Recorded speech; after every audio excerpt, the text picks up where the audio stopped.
ரோமர் நிருபம் 8ஆம் அதிகாரம் 36 39 வரைக்கும். மைக்கிளையும் வாசிங்க, அவங்களோட சேர்ந்து எல்லாரும் சேர்ந்து வாசிப்போம். வாசிக்கலாமா? நல்ல ஒரு வேத பகுதி, நமக்கு தெரிஞ்ச வேத பகுதி தான். ஸோ சத்தமாக வாசிக்கலாம். கிறிஸ்துவின் அன்பை விட்டு நம்மை பிரிப்பவன் யார்?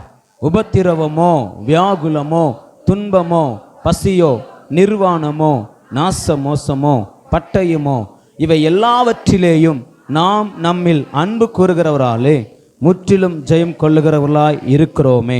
மரணமானாலும் ஜீவனானாலும் தேவ தூதர்களானாலும் அதிகாரங்களானாலும் வல்லமைகளானாலும் நிகழ்காரியங்களானாலும் வருங்காரியங்களானாலும் உயர்வானாலும் தாழ்வானாலும் வேறெந்த சிருஷ்டியானாலும் நம்முடைய கர்த்தராகிய கிறிஸ்து இயேசுவில் உள்ள தேவனுடைய அன்பை விட்டு நம்மை பிரிக்க மாட்டாதென்று நிச்சயித்திருக்கிறேன். அல்லேலூயா.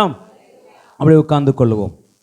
தேவனுடைய அன்பை விட்டு நம்மை பிரிக்க மாட்டாதென்று நிச்சயித்திருக்கிறேன். கிறிஸ்துவின் அன்பை விட்டு நம்மை பிரிப்பவன் யார்? நாம் நம்மில் அன்பு கூறுகிறவராலே முற்றிலும் ஜெயம் கொள்ளுகிறவர்களாய் இருக்கிறோமே. ஆண்டவர் உங்களை என்னை நேசிக்கிறார், நாமும் ஆண்டவரை நேசிக்கிறோம். ஆண்டவர் ஒரு மனிதனை நேசிப்பதற்கும் ஒரு மனிதன் ஆண்டவரை நேசிப்பதற்கும் வித்தியாசம் உண்டு. ஆமேன். ஸோ அந்த வித்தியாசத்தை தான் இன்றைக்கு நீங்களும் நானும் தியானிக்க போகிறோம். ஆண்டவரால் நேசிக்கப்படுகிற ஒரு மனுஷனுடைய வாழ்க்கையிலிருந்து அவன் வாழ்க்கையில் வந்த பிரச்சனைகள் என்ன, அதிலிருந்து அவனை கர்த்தர் எப்படி வெளிப்படுத்தினார், ஆண்டவர் ஒரு மனிதனை நேசித்தால் அவன் மற்றவர்களை பார்க்கிலும் எவ்வளவு விசேஷித்தவனாய் இருக்கிறான் என்கிற காரியத்தை இன்னைக்கு கொஞ்சம் நம்ம தியானிக்க போகிறோம். ஆமேன். நமக்கு தெரிந்த ஒரு வேத பகுதியிலிருந்து தான் நம்ம தியானிக்க போகிறோம். யோவான் எழுதின சுவிசேஷம் 11வது அதிகாரம் முதல் 2 வசனங்களை எடுத்துக்கொள்ளுங்க.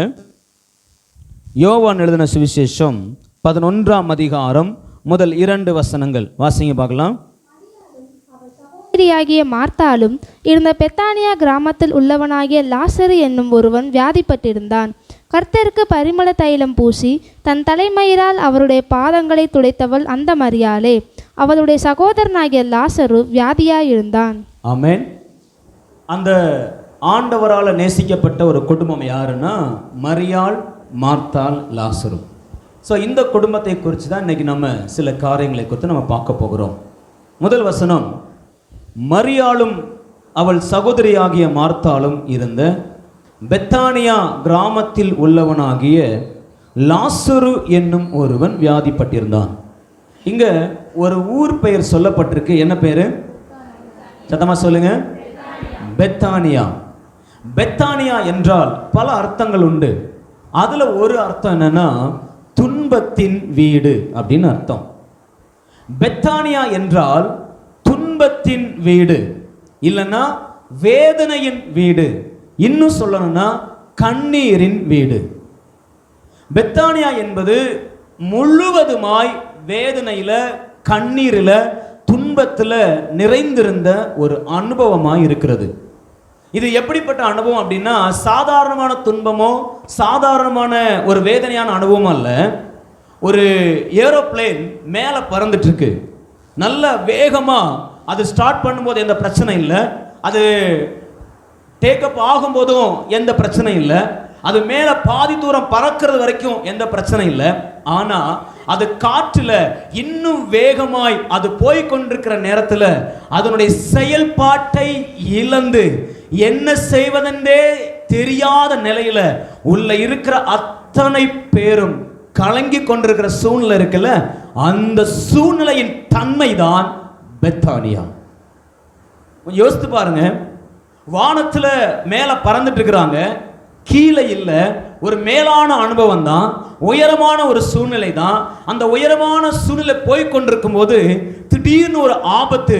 இப்ப அந்த ஆபத்து வரும்போது அந்த ஏரோப்ளேனோ இல்ல அந்த ஹெலிகாப்டர் வெடிச்சிச்சுன்னா என்ன ஆகும்னு யாருக்குமே தெரியாது. ஆமென். மேலே ஏறி கீழே விழுகிற சூழ்நிலை, எங்க விழுவோம்னே தெரியாது. மலையில விழுவோமா, தண்ணீர்ல விழுவோமா, இல்ல மரங்கள்ல மோதுவோமா, இல்ல நிலத்துல மோதுவோமா, இரும்புல மோதுவோமா, இல்ல கட்டிடங்கள்ல மோதுவோமா, என்ன ஆகுன்னு சொல்லி எந்த மனிதனாலும் கற்பனை பண்ண முடியாத அளவுக்கு அவங்க இருதயத்துல உண்டாகிற வேதனை, அந்த துன்பம் தான் பெத்தானியா. இன்னைக்கு நிறைய பேருடைய வாழ்க்கை இந்த பெத்தானியா போலதான் இருக்கு. மேலே உயர பறந்து கொண்டு இருக்கிற நேரத்தில் திடீரென்று வருகிற, எதிர்பாராமல் வருகிற ஆபத்து, தப்பிக்கவே முடியாத ஒரு சூழ்நிலை, வெளியே வரவே முடியாத ஒரு நிலை, அவ்வளவுதான். ஏன்னா அப்படி ஒரு ஆபத்து வந்துச்சுன்னா எந்த மனுஷனாலும் என்ன பண்ண முடியாது சொல்லுங்க, காப்பாற்ற முடியாது. எந்த ஹெலிகாப்டரும் போய் காப்பாற்ற முடியாது, எந்த ஏரோப்ளேன் போய் காப்பாற்ற முடியாது.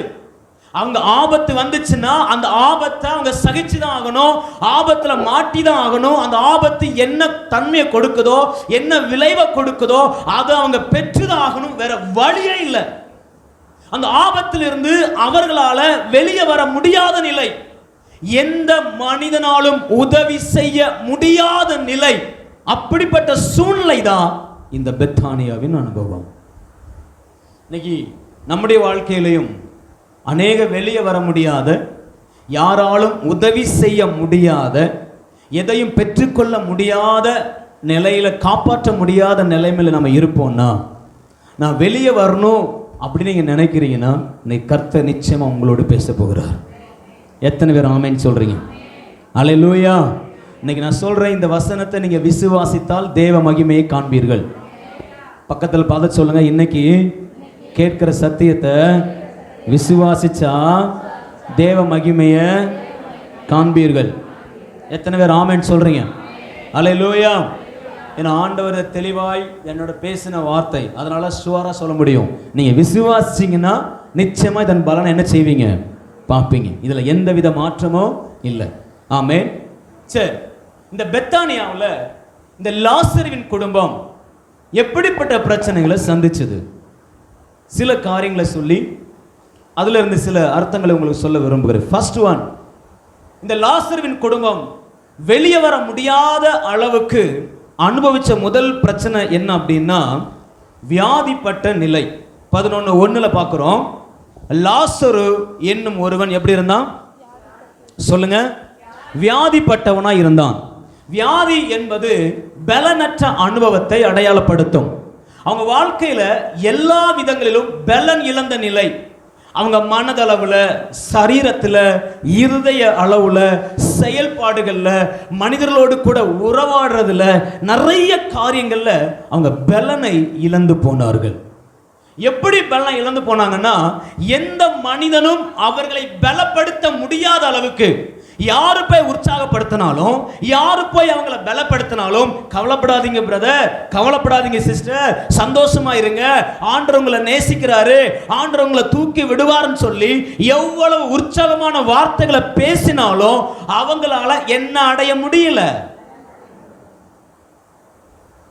எவ்வளவு தேவனுடைய வார்த்தைகள் வந்தாலும், நீங்க ஜெபிக்கும் போது, வேதத்தை வாசிக்கும் பொழுது, தேவனுடைய வார்த்தையை கேட்கும் பொழுது, உபவாசம் இருக்கும் பொழுது, நீங்க அந்நிய பாஷை பேசுகிற பொழுது, எவ்வளவு நீங்க பலவீனமா இருந்தாலும், எவ்வளவு காரியங்களை கர்த்தர் உங்களோடு பேசினாலும் உங்களால பலன் அடைய முடியல. உண்மையா இல்லையா? பலனடைய நினைக்கிறோம் பிரதர், என் மனதளவில் நான் என்ன தைரியப்படுத்தி என்ன ஸ்ட்ராங் பண்ணணும்னு நினைக்கிறேன், ஆனா என்னால பலன் அடைய முடியல. அந்த காரியத்தை நினைக்கும் போது நான் இன்னும் பலவீனப்படுறேன். நான் நல்ல வசனத்தை கேட்கிறேன், நல்லா ஜெபிக்கிறேன், கொஞ்சம் தைரியப்படுறேன், ஆனா அடுத்த செகண்ட் என்ன ஆயிருதுன்னா, அந்த பிரச்சனையை கண்ணு முன்னாடி வரும் பொழுதோ, அதை குறித்து யோசிக்கும் பொழுதோ, என்னை அறியாமலேயே நான் என்ன ஆயிடுறேன், பலவீனப்படுறேன். என் வேலை நினைச்சா பலவீனம், என் குடும்பத்தை நினைச்சா பலவீனம், என் பொருளாதாரத்தை குறிச்ச பலவீனம், என் வாழ்க்கையில சில காரியங்களை நினைக்கும் போதெல்லாம் நான் பலவீனப்பட்டு போகிறேன். ஆமென். எத்தனை பேர் ஒத்துக்கொள்றீங்க? இந்த பலவீனத்திலிருந்து யாராலும் எனக்கு என்ன பண்ண முடியல. ஊழியக்காரர் எவ்வளவு வார்த்தைகளை சொன்னாலும் மண்டையில ஏற மாட்டேங்குது பிரதர், எவ்வளவு மெசேஜை கேட்டாலும் ஏற மாட்டேங்குது பிரதர், என்னால் பலனடைய முடியவில்லை. லாசரு பலனை இழந்த அனுபவத்தில் இருந்தான். பெத்தானியாவின் அனுபவம். இரண்டாவது அனுபவம் என்ன அப்படின்னா யோவான் 11:3. அப்பொழுது அவனுடைய சகோதரிகள் ஆண்டவரே நீ சிநேகிக்கிறவன் வியாதியாய் இருக்கிறான் என்று சொல்ல அவரிடத்துக்கு ஆள் அனுப்பினார்கள். 6வது வசனம். அவன் வியாதியாய் இருக்கிறதாக அவர் கேள்விப்பட்ட போது தாம் இருந்த இடத்திலே பின்னும் 2 நாள் தங்கினார். ஜெபம் கேட்கப்படாத அனுபவம். இயேசுவை நம்பி மார்த்தாரும் மரியாளும் ஐயா என் லாசரு வியாதியா இருக்கிறான்னு சொல்லி செய்தி அனுப்புறாங்க. இயேசுவின் இடத்துல சொல்லி அனுப்புறாங்க. அந்த வேலையாளும் வந்து இயேசுகிட்ட சொல்றான். ஆனா இயேசுவின் இடத்துல சொல்லியும் எந்த பதிலும் மார்த்தாளுக்கும் மரியாளுக்கும் என்ன செய்யல? சொல்லுங்க, வரல. நீ போ, உனக்கு சமாதானம் உண்டா கடவுது. வரல. நீ போ, லாசரு சுகமாவான். வரல. ஒரு மனுஷன் ஒரு வேலைக்காரனுக்காக ஆண்டவரிடத்துல வந்து ஜெபிக்கிறான். ஆண்டவரே என் வேலைக்காரன் வியாதியஸ்தனா இருக்கிறான், அவனை சுகமாக்குங்கன்னு சொல்லி கேட்டப்போ ஆண்டவர் சொன்னாரு, நீ போ, உன் விசுவாசம் உனக்கு. இவன் போறதுக்குள்ள வேலைக்காரன் என்ன ஆயிட்டான்? இவன் போறதுக்குள்ள வேலைக்காரன் சுகமாயிட்டான். அப்ப இங்க அவன் கேட்ட அடுத்த செகண்ட் அங்க சுகம் உண்டாயிடுச்சு. ஆனா இங்க இயேசுவின் இடத்துல வந்து லாசரு வியாதியா இருக்கிறான்னு சொல்றான். 1 நாள் ஆச்சு, 2 நாள் ஆச்சு, கிட்டத்தட்ட பல நாட்களாய் அவங்களுக்கு ஜெபத்துக்கு என்னவே வரல. நிறைய நேரங்கள்ல நம்ம எப்படிப்பட்ட சூழ்நிலை இருக்கிறோம்னா எந்த ஜெபத்துக்கும் என்னவே வரல. என் ஜெபத்துக்கு பதில் கிடைச்சி பல மாசம் ஆயிடுச்சு பிரதர். நான் ஜெபித்து அதனை பலனை பார்த்து எவ்வளவு நாள் ஆச்சு சொல்லுங்க. ஆண்டவர் மேல கோவம் வருதா? நிறைய நேரங்களில் ஜெபத்தையே விட்டுட்டீங்கல்ல. ஜெபிச்சு பிரயோஜனமே இல்லை. கேட்கவே மாட்டுறாரு. நானும் உபவாசம் இருந்து ஜோம் பண்ணி பார்க்குறேன், முழங்கால் போட்டு ஜோம் பண்ணி பார்க்குறேன். பாஸ்டர் வேற இரவெல்லாம் உட்காந்து ஜோம் பண்ணுங்கன்றாரு. ஜோம் பண்ணி பார்த்தாச்சு, அந்த ஜெபம் இந்த ஜெபம் எல்லா ஜெபத்தையும் போட்டாச்சு. இன்னும் நமக்கு என்ன வர மாட்டேங்குது? அவர் நல்லா கேட்கிறார். ஏன்னா வசனம் சொல்லுது, கூப்பிடுகிறவனுக்கு அவர் என்ன கொடுக்கிறாரு? அவர் நல்லா கேட்கிறாரு, செவி கொடுக்கிறாரு பைபிள் சொல்லுது. ஆனா ஏன் ஜெபத்துக்கு மட்டும் பதில் வர மாட்டேங்குது பிரதர்? எங்க வீட்டுக்காரர் அவங்க ஜெபம் பண்றாங்க, என் தங்கச்சி ஜெபம் பண்றா, என் அக்கா ஜெபம் பண்றா, அவங்க ஜெபம் பண்றாங்க, அவங்க ஜெபத்துக்கெல்லாம் கர்த்தர் பதில் கொடுக்கிறாரு பிரதர். ஆனா ஏன் ஜெபத்துக்கு மட்டும் என்ன வர மாட்டேங்குது? பதில் வரல. அது நடக்குமான்னு தெரியல, எப்ப நடக்கணும் தெரியல. ஒரு சிம்டமாச்சும் காத்து அடிக்குமான்னு பார்த்தா ஒரு காத்து என் பக்கம் என்ன பண்ண மாட்டேங்குது. அதனுடைய அடையாளமே தெரியல. இல்ல நம்முடைய ஜெபம் கேட்கப்பட்டும் பல நாள் ஆயிடுச்சு, ஜெபம் கேட்கப்படவே இல்லை. எத்தனை பேர் ஆமேன்னு சொல்றீங்க? 3வது அனுபவம், அது 6ஆம் வசனத்துல பார்த்தீங்கன்னா, அவன் வியாதியா இருக்கிறதாக அவர் கேள்விப்பட்ட போது தாம் இருந்த இடத்திலே பின்னும். இந்த சம்பவத்தை நான் இன்னும் விளக்கிறது கடைசியில் வர்றேன். Is waiting. சரி, நம்ம யார்கிட்ட செய்தி அனுப்பியிருக்கிறோம்? ஏன்னா அவர் நல்ல க்ளோஸ் ஃப்ரெண்டு, மார்த்தாளுக்கும் மரியாளுக்கும் க்ளோஸ் ஃப்ரெண்ட். ஆனால் நிச்சயமா என்ன கொடுப்பாரு? பதில் கொடுப்பாரு. பதில் கொடுப்பாருன்னு காத்திருந்து காத்திருந்து காத்திருந்து காத்திருப்பு எல்லாம் விருதவாய் போயிடுச்சு. நான் 6 மாசம் காத்திருக்கிறேன், 1 வருஷம் அந்த காரியத்துக்கு காத்திருக்கிறேன், நான் பல வருஷமா காத்திருக்கிறேன். ஆனா என் காத்திருப்புக்கு அவர் என்னவே கொடுக்கல இன்னும் பலனே. ஆனா வசனம் சொல்லுது பிரதர், கர்த்தருக்கு காத்திருக்கிறவர்களோ புது பலன் அடைந்து கழுகளை போல செட்டைகளை அடித்து. எத்தனை முறை இந்த வசனத்தை கேட்டாச்சு தெரியுமா?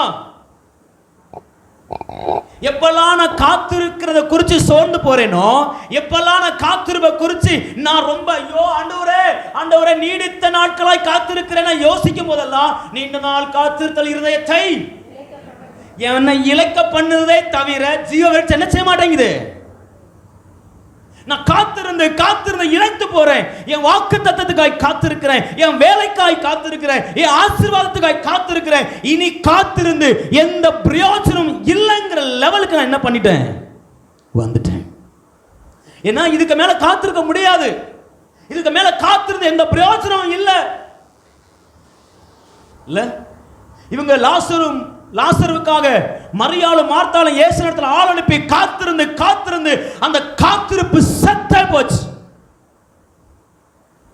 காத்திருந்து எந்த பிரயோஜனம் இல்லாம போயிடுச்சு. நிறைய நேரங்களில் நம்மளும் இந்த இக்கட்டான சூழ்நிலை நிற்கிறோம். ஆண்டு சொல்றாரு காத்திருன்ற. நான் எவ்வளவு நாள் பதில் காத்திருக்கிறது? 1 வருஷமா, 2 வருஷமா, பல வருஷமா காத்திருக்கிறேனே. பல வருஷமா ஆண்டவரும் ஒவ்வொரு முறை சொல்றாரு காத்திரு காத்திருன்றாரு. நான் எவ்வளவு நாள் காத்திருப்பது? இல்ல, காத்திருப்புகள் எல்லாம் வீணாய் போன நிலை. வெயிட் பண்ணி வெயிட் பண்ணி எவ்வளவு நேரம் ஒரு மனுஷனுக்காக நீங்க வெயிட் பண்ணி கொஞ்சம் யோசித்து பாருங்க. 1 மணி நேரம் 2 மணி நேரம் அதை விட போயிடுவோம்ல.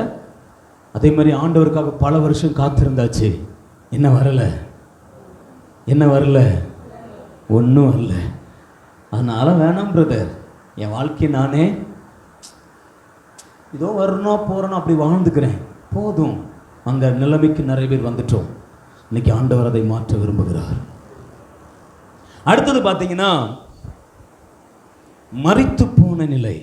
இப்ப காத்திருந்து காத்திருந்து கடைசியில் என்ன ஆயிடுச்சு? இப்ப எல்லாம் யாருக்காக காத்திருந்தாங்க? லாசரு வியாதி சுகமாகணும் காத்திருந்தாங்க. ஆனா என்ன நடக்கல சொல்லுங்க? அவங்க எதுக்காக காத்திருந்தாங்களோ, எதுக்காக ஜெபம் பண்ணாங்களோ, எதுக்காக பலனெல்லாம் இழந்தாங்களோ, அது இப்ப இவங்க வாழ்க்கையில மரித்தே போச்சு. அவங்கள விட்டு பிரிந்து போயிடுச்சு. இனி இவங்களால் அதை பெற்றுக்கொள்ள முடியாது. மரணம் என்பது பிரிவு. என்ன பிரிவுனா, அதை பிடிக்க முடியாத உயரத்தில் இருக்கிற பிரிவு. பிரதர், இனி என்னால அதை பெற்றுக்கொள்ள முடியாது. ஏன்னா அது மரித்து போயிடுச்சு. என்னை விட்டு எவ்வளவு தூரம் போகணுமோ அவ்வளவு தூரம் போயிடுச்சு பிரதர். அது ஆவிக்குரிய வாழ்க்கையா இருக்கலாம், இல்ல உலக வாழ்க்கையில காரியங்கள் ஆசீர்வாதங்களா இருக்கலாம். பிரதர், என்னை விட்டு போயிடுச்சு பிரதர். லாசரு என்னை விட்டு தூரம் போயிட்டான். நான் எவ்வளவு எட்டுனாலும், நான் எவ்வளவு குதிச்சாலும், எவ்வளவு தூரம் போனாலும் என்னால இனி அதை என்ன செய்ய முடியாது, பெற்றுக்கொள்ள. ஆமாவா இல்லையா? மரித்து போனதை இனி திரும்ப பெற்றுக்கொள்ள முடியுமா? முடியாது. கிட்ட கூட என்ன பண்ண முடியாது, தொட முடியாது. இப்ப அப்படிப்பட்ட சூழ்நிலைக்கு வந்தாச்சு. எதையும் பெற்றுக்கொள்ள முடியாது. அதுக்கு பிறகு லாசரு மரித்தாக என்ன பண்ணிட்டாங்க? கல்லறைக்குள்ள அடக்கம் பண்ணியாச்சு. எல்லாம் புதைக்கப்பட்டு போன நிலை. கனவுகள், திட்டங்கள், வாக்கு தத்தங்கள் எல்லாம் சிதைக்கப்பட்டு போனது. ஆமென். இந்த பெத்தானியா அனுபவத்துக்குள்ள யாரெல்லாம் நீங்க இருக்கிறீங்களோ, இன்னைக்கு கர்த்தர் நிச்சயமா உங்களை வெளியே கொண்டு வருவார். சத்தமா ஆமென் சொல்லுங்க பார்க்கலாம். உங்க ஜெபம் வீண் போகாது, உங்க காத்திருப்பு வீண் போகாது, உங்க அழுக வீண் போகாது. ஆமென், ஆமென். நீங்க பலனை இழந்து போவது இல்ல. அவர் சொல்றாரு, உன் பலன் உன் பலத்துல என் பலன், என் கிருபை உனக்கு. ஒரு நாள் உங்களை பலனை இழந்து போக கர்த்தர் அனுமதிப்பது இல்லை. அல்லேலூயா. இப்ப கேள்வி என்ன தெரியுமா? ஆண்டவரே, ஜெபம் ஒரு மனுஷனுக்கு கேட்கப்படவே இல்லை. அவன் வாழ்க்கையில எவ்வளவு பலப்படுத்துறதுக்கு எவ்வளவு வார்த்தைகளை சொன்னாலும் அவனால பலன் அடைய முடிய மாட்டேங்குது. அவ்வளவு பெரிய பிரச்சனைக்குள்ள இருக்கிறான். அவன் வாழ்க்கையில காத்திருந்து காத்திருந்து எல்லாவற்றையும் இழந்து போறான்.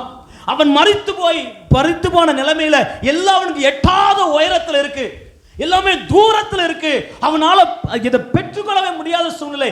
இன்னும் அவன் கனவுகள், திட்டங்கள் எல்லாம் புதைக்கப்பட்டு எல்லாம் நாற்றம் எடுக்கிற நிலைமையில இருக்கு.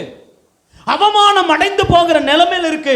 கடைசி ஸ்டேஜ்ல இருக்கு. ஆண்டவரே, மார்த்தா சொல்றா, ஆண்டவரே மரித்து 4 நாள் ஆயிடுச்சு. என்ன ஆகும்? நாரும். நாற்றம் எடுக்கிற அனுபவம் என்பது அவமானத்தின் வாழ்க்கை, நிந்தையின் வாழ்க்கை. கடைசியா நான் இது என் அவமானத்துக்கு நான் போறேன், என் ஜெபம் கேட்கப்படாததுனால, நான் காத்திருந்தது எல்லாம் வீணா போனதுனால கடைசியில் எனக்கு நெஞ்சினது ஒண்ணுதான், அவமானம். குடும்ப உறவுகள் மத்தியில் அவமானம், வேலை பார்க்கிற இடங்கள் அவமானம், எல்லா இடங்களிலும் அவமானம். யாருக்கு இந்த நிலை? ஆண்டவர் விட்டு விலகி போன மார்த்தாள் மரியாளுக்கா? ஆண்டவரை ஏனோ தானோன்னு நேசிக்கிற மார்த்தாள் மரியாளுக்கா? யாருக்கு இந்த நிலை? யாருக்கு ஜெபம் கேட்கப்படவில்லை? யாரு காத்திருந்து காத்திருந்து எல்லாம் இழந்து போனது யாரு? யாரு பலன் அடைய முடியாத அளவுக்கு பலனை இழந்து போனது யாரு? யாரு அவமானத்தின் நிலைமைக்கு போனது? தேவனால நேசிக்கப்பட்ட ஒரு குடும்பம்.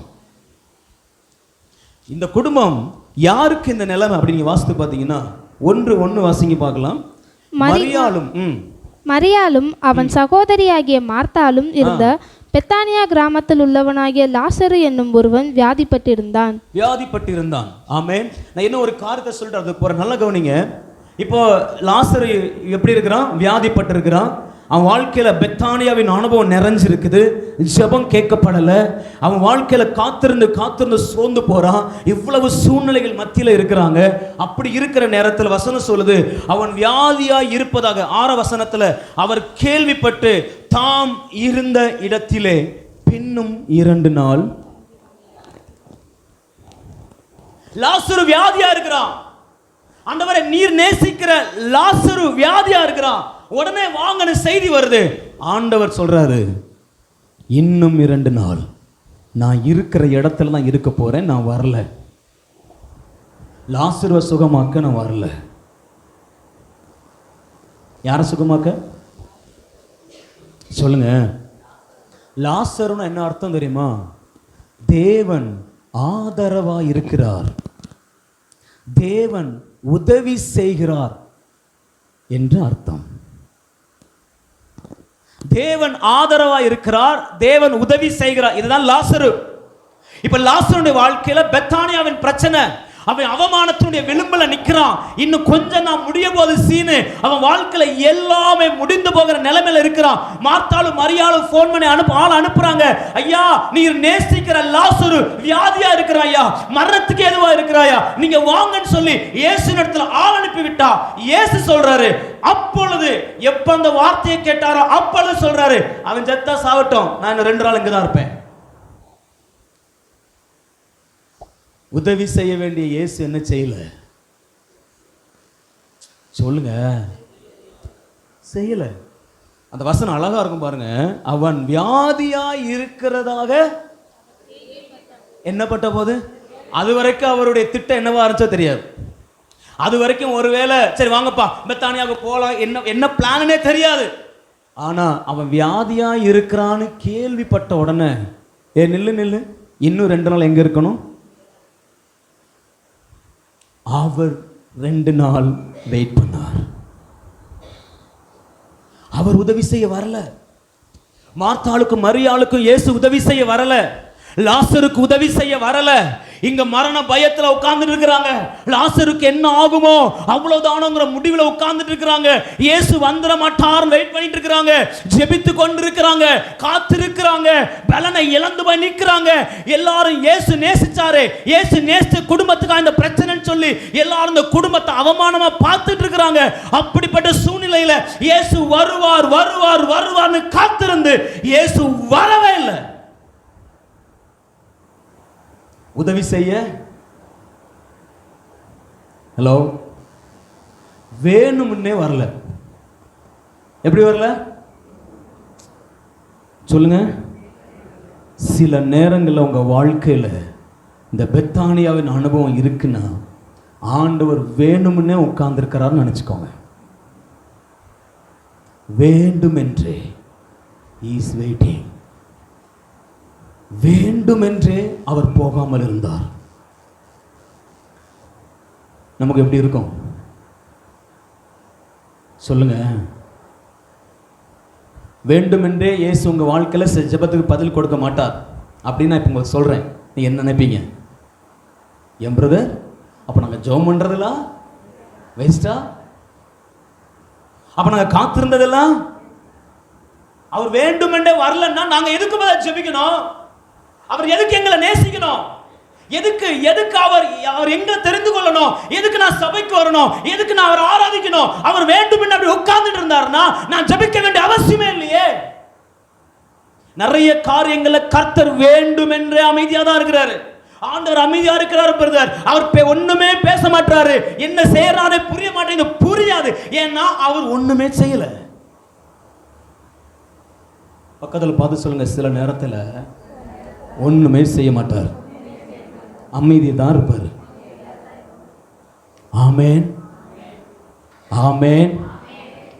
நிறைய நேரங்கள் நம்ம நினைப்போம், பாவம் செஞ்சவங்களுக்கு தானே பிரதர் ஆண்டவர் அமைதியா இருப்பார், துரோகம் பண்ணவங்களுக்கு தானே பிரதர் ஆண்டவர் செய்ய மாட்டார், தேவனுக்கு விரோதமாய் நடக்கிறவங்களுக்கு தானே பிரதர் ஆண்டவர் இப்படிப்பட்ட காரியங்களை செய்வார். இல்ல இல்ல, இவங்க யார் தெரியுமா?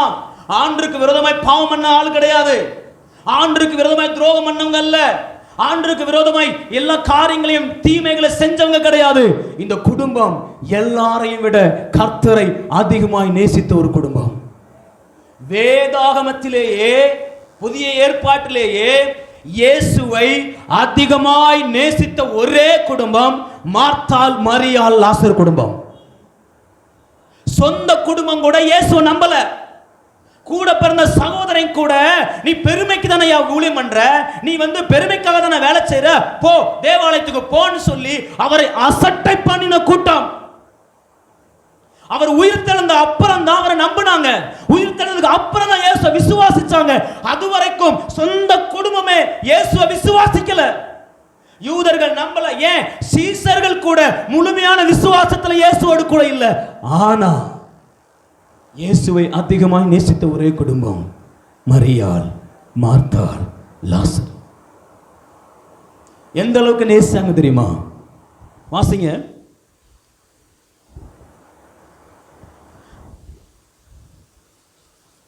லூக்கா 10ஆம் அதிகாரம் 38-39.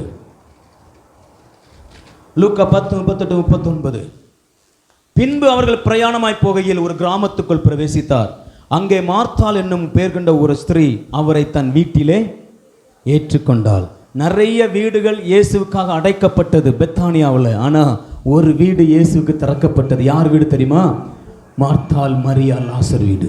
மார்த்தாள் இயேசுவை ஏற்றுக்கொண்டாள். இயேசுவை சந்தோஷமாக ஏற்றுக்கொண்ட ஒரு குடும்பம் இந்த மார்த்தாளுடைய குடும்பம். அதோட மட்டும் இல்ல, நீங்க 39 வாசித்து பார்த்தீங்கன்னா, அவளுக்கு மரியாள் என்னப்பட்ட ஒரு சகோதரி இருந்தால், அவள் இயேசுவின் பாதத்தருகே உட்கார்ந்து அவருடைய வசனத்தை கேட்டுக்கொண்டிருந்தாள். இயேசுவினுடைய பாதத்தில் உட்கார்ந்து அவருடைய வசனத்தை கேட்டுக்கொண்டிருந்த ஒரே ஸ்திரீ யார் தெரியுமா? மரியாள். அவருக்காக வேலை செய்யணும், அவருக்காக சேவை செய்யணும், அவருக்காக அவருக்கு என்ன பிடிக்கும், அவருக்கு சாப்பாடு செஞ்சு கொடுக்கணும் சொல்லி அவருக்காக ஏதாச்சும் செய்யணும் என்று பிரயாசப்பட்டவள் மார்த்தாள். தன் வீட்டில் ஏற்றுக்கொண்டது மட்டும் இல்ல, அவள் பாதத்தில் அருந்து அவருடைய வார்த்தையை கேட்பதற்கு அவ்வளவு வாஞ்ச உள்ளவங்களா இருந்தா.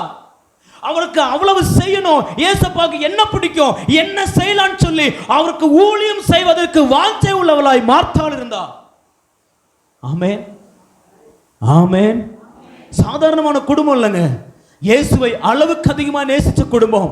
யாருக்கு பிரதர் ஆண்டவர் உதவி செய்யல, யாருக்கு பிரதர் ஆண்டவர் கூப்பிட்ட உடனே வரல, யாருக்கு பிரதர் காத்திருந்து பலனை இழந்து போனாங்கன்னா ஆண்டவரை அதிகமாக நேசிச்ச ஒரு குடும்பம். ஆமென். இன்னைக்கு நிறைய நேரங்கள்ல ஆண்டவர் நமக்கு உதவி செய்யாத உடனே நான் பாவியா இருக்கிறேனோ, நான் துரோகியா இருக்கேன்னு நினைக்கிறீங்க. இல்ல இல்ல, உங்க வாழ்க்கையில ஒரு ஆசீர்வாதம் தடப்படுதுன்னா உண்மைக்கு ஒரு காத்த சொல்றேன், நீங்க ஆண்டவர் ரொம்ப ரொம்ப நேசிக்கிறீங்கன்னு அர்த்தம். ஆண்டவர் சொல்றாரு, உன் வாழ்க்கையில நிறைய காரியங்கள் அமைதியா இருக்கிறதுனால நீ பாவி என்று அர்த்தம் இல்ல, நீ என்ன அதிகமா நேசிக்கிற, அதற்காக தான் சில காரியங்களை கடப்புல போட்டு வச்சிருக்கேன். ஆமென். எங்க போட்டு வச்சிருக்கேன்? எப்பவும் நோண்ட முடியாதுப்பா, அது எப்போ எடுக்கணுமோ அப்ப நான் கையில் எடுப்பேன். நீங்க பாவம் செஞ்சதுனால கர்த்தர் தாமதிக்கல, நீங்க கர்த்தரை அதிகமாய் நேசிக்கிறீங்க. இவன் எந்த அளவுக்கு மரியாள் நேசிச்சா தெரியுமா? லூக்கா எழுதின சுவிசேஷம், சரி, யோவான் 11:2. யோவான் 11:2 வாசிங்க. கர்த்தருக்கு பரிமள தைலம் பூசி தன் தலைமயிரால் அவருடைய பாதங்களை துடைத்தவள் அந்த மரியாளே. அந்த மரியாளே. மத்தேயு 26ஆம் அதிகாரம் 6-7 வரைக்கும் வாசித்து பார்த்தீங்கன்னா, விலையேற பெற்ற தைலத்தை கொண்டு வந்து அவருடைய தலையில ஊற்றி, என்ன தைலம்? இயேசுவுக்காக. அந்த தைலம் ராஜாக்களுக்காக வைத்திருப்பாங்க. அந்த தைலத்தை யாரும் ஈஸியா விலை கொடுத்து வாங்க முடியாது. ஆனா மரியாளோ தன்னுடைய எல்லாவற்றையும் விற்று தன்னுடைய சம்பாத்தியத்தை எல்லாம் கொடுத்து இயேசுவுக்கு வேணும்னு சொல்லி இயேசுவுக்காக எதையும் இழப்பதற்கு தயாராக இருந்தவள் இந்த மரியாள். தன்னுடைய எல்லாவற்றையும் கொடுத்து அந்த தைலத்தை வாங்கி கொண்டு எங்க ஊத்துனா தெரியுமா? அவருடைய தலையில ஊற்றி தன் தலை மயிர்னால அவருடைய பாதத்தை துடைத்தவள். எந்த அளவுக்கு ஆண்டவருக்கு முன்பாக தன்னை அர்ப்பணிக்கணுமோ, தன்னை தாழ்த்தணுமோ, அந்த அளவுக்கு மரியாள் தன்னை தாழ்த்தினார். அப்படிப்பட்ட தாழ்மை உள்ள குடும்பம் தான் மரியாளுடைய குடும்பம். யாருக்கு பதில் ஆண்டவர் உதவி செய்யல. கர்த்தரை ஒருவராலும் நேசிக்க முடியாத அளவுக்கு ஒரு குடும்பம் நேசிச்சது, அந்த குடும்பத்துக்கு உதவி செய்யல. ஆமென். இப்ப நான் கேட்கிறேன், இந்த மரியாள் குடும்பத்தை போல இயேசுக்கு நம்ம என்ன செஞ்சிருக்கிறோம்? இயேசுவை வீட்டில் ஏற்றுக்கொண்டிருக்கிறோமா? அவருக்காக எதையாச்சும் செய்யணும்னு சொல்லி மார்த்தாளை போல துடிக்கிறோமா? மரியாதை போல பாதத்தில் அமர்ந்து அவருடைய வார்த்தையை கேட்கணும்னு சொல்லுற வாஞ்சை நம்ம இடத்துல அதிகமா இருக்கா? இயேசுவுக்காக எதையும் செலவு பண்ணுவதற்கு, எதையும் செய்வதற்கு, தன்னையே இழப்பதற்கு. ஒரு ஸ்திரீக்களுடைய முடிதான் மகிமை. அந்த முடியே எனக்கு வேண்டான்னு சொல்லி அவருடைய பாதத்தை துடைக்கிற அளவுக்கு தன்னை ஒப்பு கொடுத்த அந்த மரியாளுடைய அர்ப்பணிப்புகள் இருக்கிறோமா? ஆமென். எந்த மனுஷனாலும் செய்ய முடியாததை இந்த மார்த்தாள் மரியாள் செய்தாங்க. வேதம் சொல்லுது, அவர்களுக்கோ கர்த்தர் உதவி. சொல்லுங்க, அப்ப நமக்கெல்லாம் ஏமாத்திரம். மார்த்தாள் மரியாளுக்கு ஆண்டு உதவி செய்யலனா? இல்ல, உதவி செய்யல. ஏன்? இவ்வளவு கர்த்தரை நேசிச்ச, எந்த மனுஷனும் நேசிக்க முடியாத அளவுக்கு நேசிச்ச இந்த குடும்பத்துக்கு கர்த்தர் ஏன் உதவி செய்யல? ஒரு வசனத்தை வாசிங்க பார்க்கலாம். 11:5 வாசிங்க. யோவான் 11:5. இயேசு மார்த்தாளிடத்திலும் அவளுடைய சகோதரியினிடத்திலும் லாசருவினிடத்திலும் அன்பாய் இருந்தார். நல்ல கவனிங்க, இவங்க மட்டும் ஆண்டவர் அதிகமா நேசிக்கல. இவங்களை யாரும் நேசிச்சா? ஆண்டவர் நேசிச்சார். மார்த்தாள் இடத்துல, மரியாள் இடத்துல, லாசர் இடத்துல வேதம் சொல்கிறது இயேசு அன்பாய் இருந்தார். வேற எந்த குடும்பத்தினத்திலும் இயேசு அன்பாய் இருந்தார் சொல்லப்படல. சீசர் இடத்துல அன்பாய் இருந்தார் போடப்பட்டிருக்கு. ஆனா இயேசுவால நேசிக்கப்பட்ட ஒரு குடும்பம் இந்த மார்த்தாள் மரியாள் குடும்பம். இவங்க மட்டும் ஆண்டவரை நேசிக்கல, ஆண்டவர் இவங்களை நேசிக்கிறார். தேவனால நேசிக்கப்பட்ட குடும்பம். நம்ம ரோமர்ல வாசிச்சோம் பாருங்க. இப்ப ரோமருக்கு வாங்க, 8ஆம் அதிகாரம், ரோமர் 8 அதனுடைய 36 இருந்து. கிறிஸ்துவின் அன்பை விட்டு நம்மை பிரிப்பவன் யார்? கிறிஸ்துவின் அன்புனா அவர் நம்மளை நேசிக்கிறார். அவர் நம்மை நேசிக்கிறதை விட்டு எதெல்லாம் பிரிக்க முடியாதா? உபத்திரவமோ, வியாகுலமோ, துன்பமோ, பசியோ, நிர்வாணமோ, நாசமோசமோ, பட்டயமோ, மரணமோ, வல்லமையோ, தேவதூதரோ, நிகழ்காரியமோ, உயர்வோ, தாழ்வோ எதுவுமே பிரிக்க முடியாது. இவை எல்லாவற்றிலேயும் நாம் நம்மில் அன்பு கூறுகிறவராலே முற்றிலும் ஜெயம் கொள்ளுவோம். அப்ப தேவனாய் நேசிக்கிறவங்கல்ல, தேவனால் நேசிக்கப்படுகிற ஒருத்தங்க தங்க வாழ்க்கையில எல்லா துன்பங்களையும் ஜெயிப்பார்கள்னு வசனம் சொல்லுது. ஆனா கேட்கிறேன், லாசரு ஜெயித்தானா? சொல்லுங்க. தேவனால நேசிக்கப்பட்ட குடும்பம் தானே, தேவனால் அதிகமா நேசிக்கப்பட்ட குடும்பம் தானே, இவங்க தேவனை நேசிச்ச குடும்பம் தானே.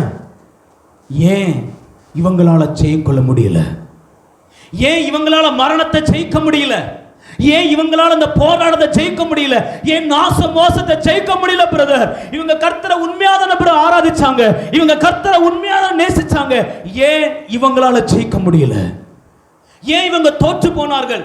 உலகமே சொல்லுது, மார்த்தாள் மரியாள் தோற்று போனாங்க, லாசரு தோற்று போனான். ஆனா ஆண்டவர் சொல்றாரு, மார்த்தாள் மரியாள் லாசர் என்ன செய்யல? தோற்று போகல. பக்கத்தில் பார்த்து சொல்லுங்க, தோற்று போகல. ஒரு வசனம் சொல்லுது, அவரிடத்தில் அன்பு கூறுகிறவர்களுக்கு சகலமும், அவரிடத்தில் அன்பு கூறுகிறவர்களுக்கே சகலமும் நன்மைக்கு எதுவா நடந்துச்சுன்னா அவர் ஒரு மனுஷன் அதிகமா நேசிச்சா எவ்வளவுக்கு எவ்வளவு நன்மை நடக்கும். சத்தமா ஆமென் சொல்லுங்க. ஒருவன் கர்த்தரை நேசிச்சா அவனுக்கு சகலம் எப்படி இருக்குமா? நன்மையா இருக்குமா? ஆனா இந்த குடும்பம் இயேசுவை மட்டும் நேச குடும்பம் இல்ல. இன்னைக்கு நிறைய பேர் இயேசுவை நேசிக்கிறேன்னு சொல்றாங்க, ஆனா எங்க வர மாட்டேங்குது, அங்க இருந்து இங்க வரல. ஆனா தேவனிடத்துல இருந்து அன்புங்க வரல. ஆனா இவங்க நேசிக்கவும் செய்யறாங்க, தேவனால அன்பை பெற்று கொண்டவர்கள். அப்ப தேவனுடைய அன்பை இவங்க பெற்றிருந்தாங்கன்னா இவங்க வாழ்க்கையில எவ்வளவு நன்மை செஞ்சிருக்கணும். ஆமென்.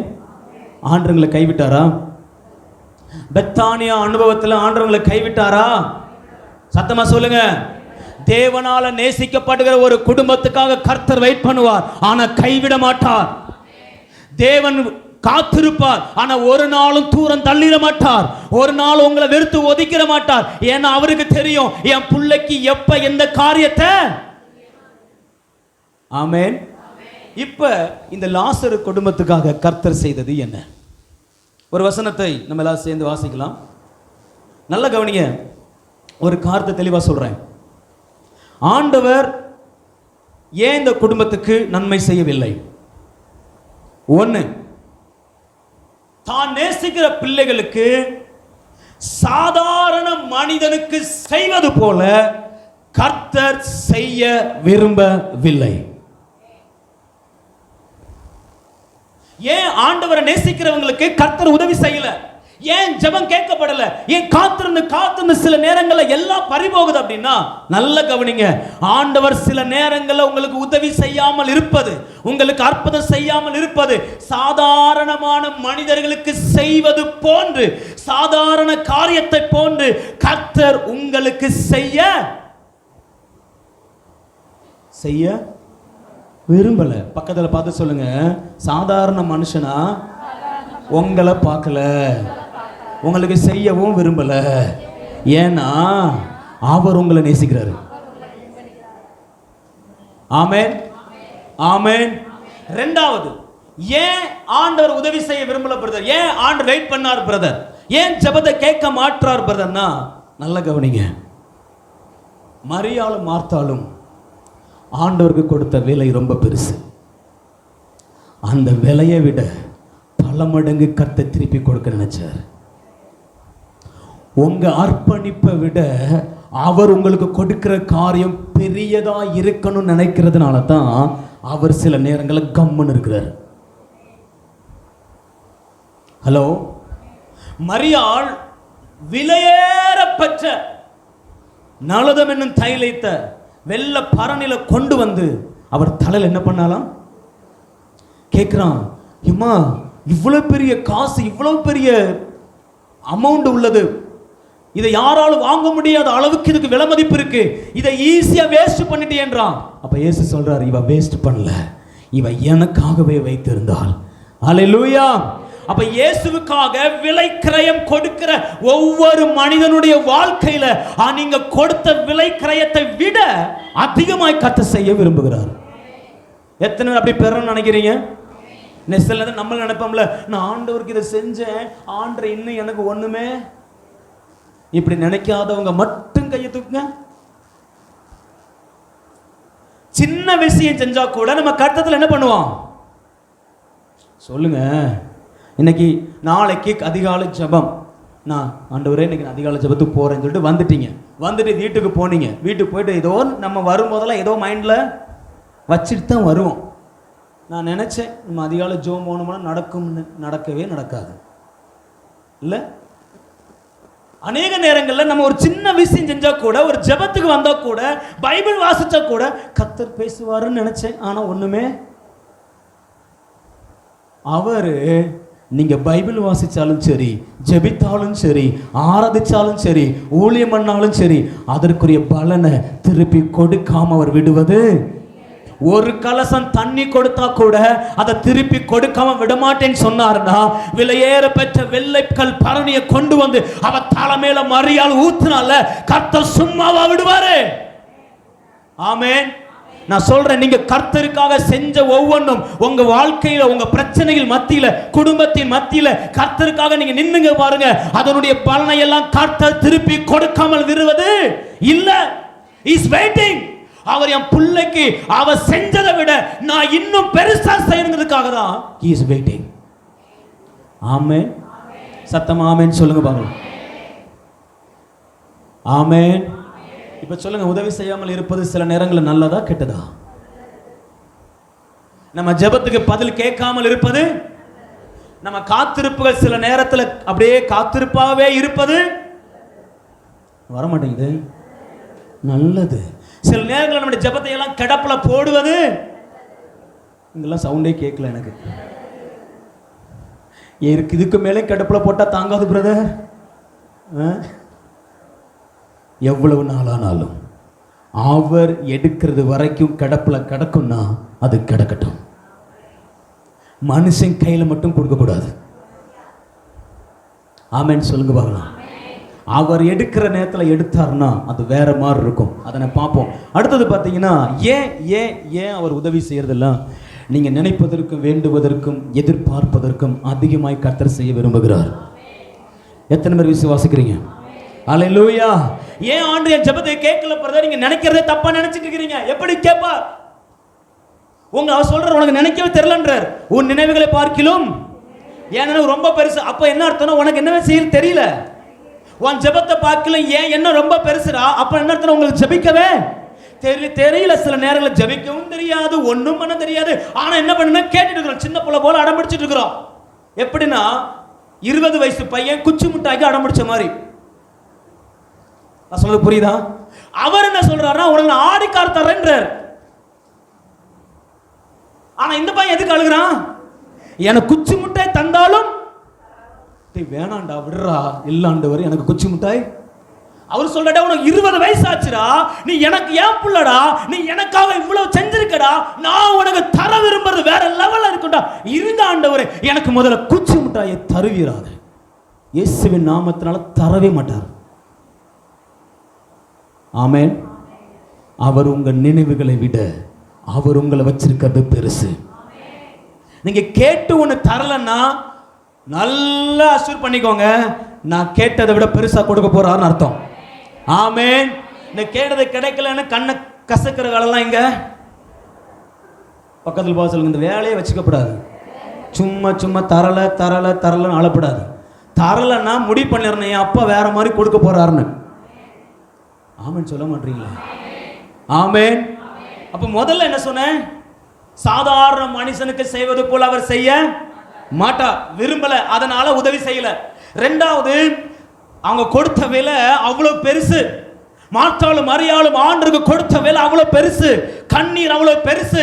அந்த கண்ணீருடைய விலையை பார்க்கிலும் அதிகமாய் கர்த்தர் கொடுக்க நினைச்சார். அதனால இப்ப எப்படி இருந்தாரு? சைலண்டா. மூணாவது, நீங்க நினைப்பதற்கும் வேண்டுவதற்கும் அதிகமாய் கர்த்தர் செய்ய விரும்புகிறார். நாலாவது, உங்களுக்கு அவர் செய்யும் அற்புதம் அநேகருக்கு அற்புதங்களை மாறும். ஆமென் சொல்லுங்க பார்க்கலாம். சாரிபாத் விதவைக்கு கர்த்தர் அற்புதம் செஞ்சாரா செய்யலையா? எப்ப செஞ்சாரு? சாகிறதுக்கு 2 விறகு பொறுக்க போற அம்மாவை கூப்பிட்டு பேசினார். நான் கேட்கிறேன், சாகிறதுக்கு முன்னாடியே மாவுல பானையில மாவு குறையும் பொழுது எலியாவை அனுப்பி, போப்பா சாரிபாத் வீட்டுக்கு போய் ஜோமெண்ட் வான்னு அனுப்பியிருக்கலாமா வேணாமா? சொல்லுங்க. ஆண்டவரே காவாசி மாவு குறைஞ்சிடுச்சு, தயவு செய்து யாரையாச்சும் அனுப்பும். ஆண்டவரே அரைவாசி மாவு குறைஞ்சிடுச்சு, அண்ணனே 2 நாளைக்கு தான் இருக்கு ஆண்டவரை அனுப்பும். சுத்தமா அனுப்பல. அடுத்த நேரம் சாப்பிட்டுட்டு சாகணும்னு நினைக்கிறா. ஒரு நேரம் தான் இருக்கு, இதுக்கப்புறம் வாழ்க்கை இல்ல, யாரும் உதவி செய்ய முடியாது, என் வாழ்க்கை சாப்டர் க்ளோஸ் அப்படின்னு வர நேரத்தில் யார் அனுப்புனாரு? சொல்லுங்க. எலியா அனுப்புனாரு, ஜோம் பண்ணாரு, பானையில எண்ணெய் மாவும். இன்னைக்கு எத்தனை முறை அதை வச்சு ஜெபிக்கிறோம். ஆண்டவரே சாரிபாத் விதவை வீட்டில் பானையில் இருந்த எண்ணெயும் மாவும் குறையாதது போல என் வீட்டிலும் குறையாதது இருப்பதாக. சாரிபாத்தினுடைய அற்புதம் நம்முடைய ஜெபமாய் மாறியது. ஆண்டவர் சொல்றாரு, உன் வாழ்க்கையில நான் செய்ய போற அற்புதம் அநேகருக்கு ஜெபமாய் மாற வேண்டும். நீ சத்தமே பத்தாது எனக்கு. அல்லேலூயா. உங்களுக்கு செய்ய போற அதிசயம் அநேகருக்கு ஜெபமா மாறணும். ஆண்டவரே அந்த அக்காவுக்கு செஞ்சீங்களா ஆண்டவரே, எனக்கும். எத்தனை பேர் விரும்புறீங்க? சத்தம் ஆமென் சொல்லுங்க. அப்பா அவர் உதவி செய்ய சில நேரத்தில் இருப்பார், அமைதியாக தான் இருப்பார். ஆமென். அடுத்தது பார்த்தீங்கன்னா வாசிங்க பார்க்கலாம் ஒரு வசனத்தை 11:4. இயேசு அதை கேட்டபொழுது இந்த வியாதி மரணத்துக்கு ஏதுவாயிராமல் தேவனுடைய மகிமை விளங்குவதற்கு ஏதுவாயிருக்கிறது. தேவனுடைய குமாரனும் அதனால் மகிமைப்படுவார் என்றார். ரெண்டு காரியம். ஒன்னு, உங்க அற்புதத்தினால தேவனுடைய மகிமை வழங்கணும். ரெண்டாவது, உங்க அற்புதத்தினால குமாரன் மகிமைப்படணும். ரெண்டு காரியம் சொல்றேன். ஒன்னு, பிதாவினுடைய மகிமை உங்க வீட்டில் என்ன செய்யணும்? விளங்கணும். ரெண்டாவது, குமாரன் உங்க அற்புதத்தின் மூலமாய் மகிமை அடைய வேண்டும். இந்த ரெண்டு காரியத்துக்காக கர்த்தர் உதவி செய்யறதில்லை. உங்களை நான் விளக்குறேன். பழைய ஏற்பாட்டில் தேவனுடைய மகிமை எங்க வெளிப்பட்டுச்சு அப்படின்னா, ஃபர்ஸ்ட் பிளேஸ் சங்கீதம் 19:1 வாசிங்க. ஆண்டவர் ஏன் உதவி செய்யல, எப்படி செய்ய விரும்புகிறார் அப்படின்னா 19:1, வானங்கள் தேவனுடைய மகிமையை வெளிப்படுத்துகிறது. சொல்லுங்க, எல்லாரும் சொல்லுங்க. வானங்கள் தேவனுடைய மகிமையை வெளிப்படுத்துகிறது. வசனம் சொல்லுது, ஆண்டவர் வானங்களை தன்னுடைய மகிமையினாலே சிருஷ்டித்தார்.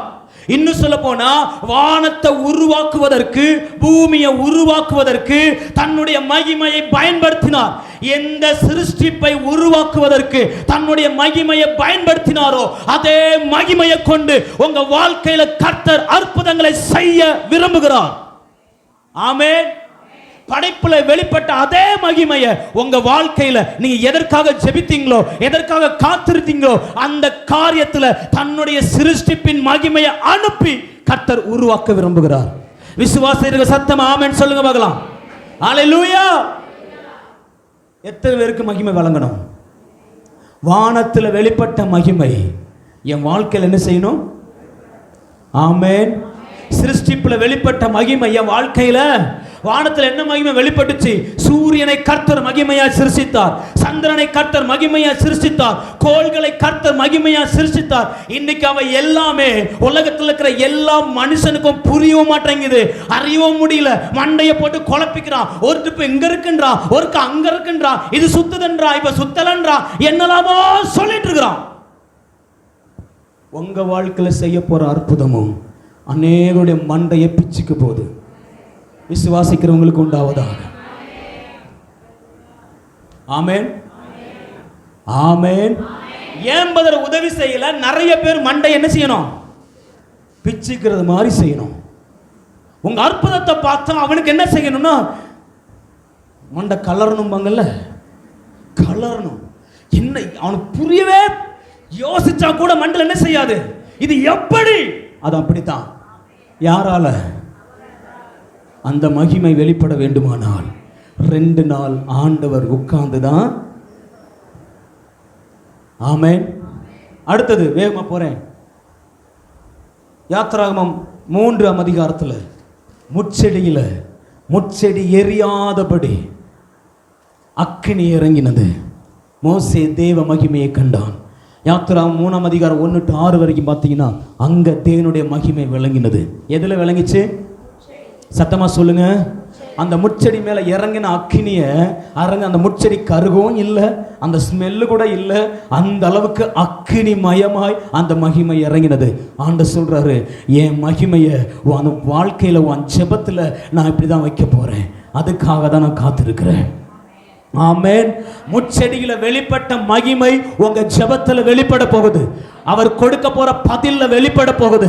அவர் செய்ய போகிற அற்புதத்துல வெளிப்பட போகுது. எத்தனை பேர் ஆமென் சொல்றீங்க?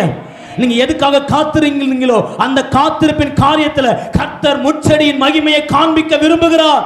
கரங்களை உயர்த்தி ஆமென். ஆமென்னா அப்படியே ஆகணும். யாரெல்லாம் அப்படி ஆகட்டும்னு சொல்றீங்களோ அப்படியே ஆவதாக. ஹல்லேலூயா. அப்ப முட்செடியின் மகிமை என் குடும்பத்தில் காணப்படுவதாக. ஆமென்னு வர மாட்டேங்குது. அந்த முட்செடியில இருந்து தான் ஒருத்தன் தோன்றுனா. யாரு? மோசே முட்செடியில இருந்துதான் 10 வாதைகளை செய்கிற அற்புதங்கள் வெளிப்பட்டது. முட்செடியில இருந்துதான் செங்கடலை பிளக்கிற வல்லமை வெளிப்பட்டது. முட்செடியில இருந்துதான் கட்டளை பிறந்தது. முட்செடியில இருந்துதான் திட்டங்கள் பிறந்தது. ஆண்டவர் சொல்றாரு, என் மகிமையை உன் வாழ்க்கையில வெளிப்படுத்தினேன்னா உன்னை கொண்டு நிறைய அற்புதங்களை செய்ய போறேன்னு அர்த்தம். நிறைய பேருக்கு விளங்கலன்னு நினைக்கிறேன். விளங்கினவங்க எல்லாம் ஆமேன்னு சொல்லுங்க. நீ உன் வாழ்க்கையில் அற்புதத்துக்காக காத்திருக்கிற, நான் உன் மூலமா தேசத்திலேயே அற்புதம் செய்ய ரெடியா இருக்கிறேன். ஹல்லேலூயா. உங்ககிட்ட இருந்த திட்டங்கள் வெளிப்படும், உங்ககிட்ட இருந்த அற்புதங்கள் வெளிப்படும். Is waiting. ஏன் லாசருக்கு உதவி செய்யல? முட்செடியின் மகிமையை வெளிப்படுத்த கர்த்தர் விரும்பினார். அடுத்தது என்ன மகிமை? ஆசரிப்பு கூடாரத்தில் யாத்திராவும் 24ஆம் அதிகாரத்தில் சீனாய் மலையில் வெளிப்பட்ட மகிமை. அந்த மகிமையை ஒரு மனுஷனால் என்ன பண்ண முடியல தெரியுமா? பார்க்க முடியல. அந்த மகிமையை கர்த்தர் லாசரின் வாழ்க்கையில காண்பிக்க விரும்பினார்.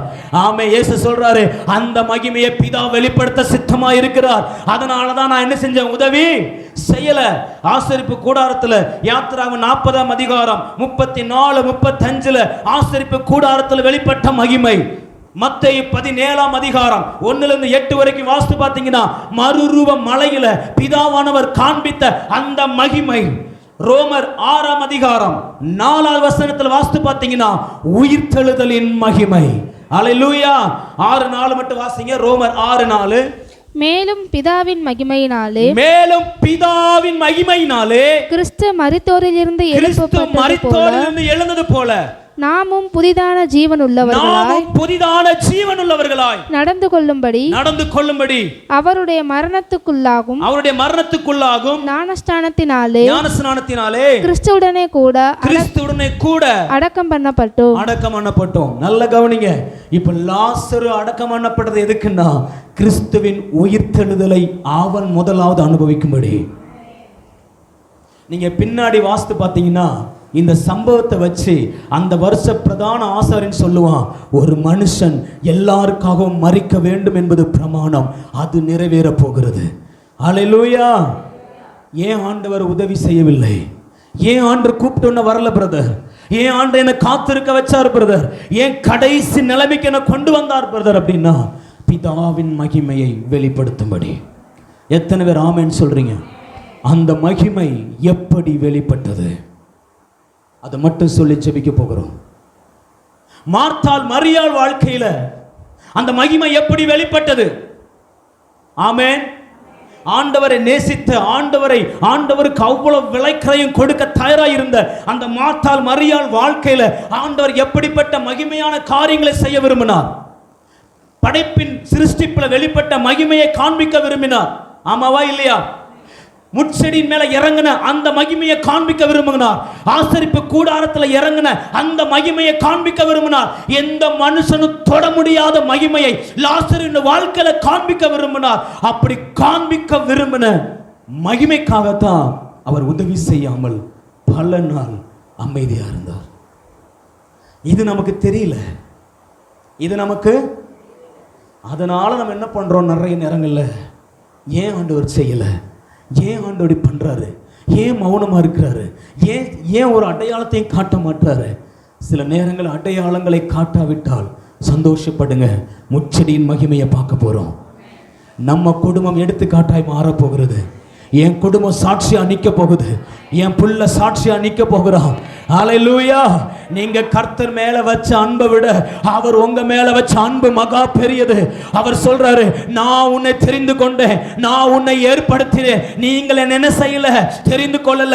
என் அன்பை வெளிப்படுத்தும்படி, என் கிருபையை வெளிப்படுத்தும்படி நான் உங்களை தெரிந்து கொண்டேன் அவர் சொன்னாருன்னா அவருடைய மகிமை உங்க மத்தியில எவ்வளவு வல்லமையா வெளிப்படுத்துவார்.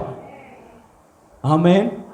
பக்கத்துல கை கொடுத்து சொல்லுங்க, உங்க மேல அவருடைய வல்லமைய அதிகமா வெளிப்படுத்த போறார். அல்லேலூயா, அல்லேலூயா. அக்கினியில் நடந்து வந்தோ, ஆனா சேதம் ஒன்றும் இல்லையப்பா. தண்ணீரை கடந்து வந்தோ, நாங்க மூழ்கி போகவில்லையப்பா. உங்க கிருபை எங்களை விட்டு இமை பொழுதும், உங்க கிருபை இமை பொழுதும்.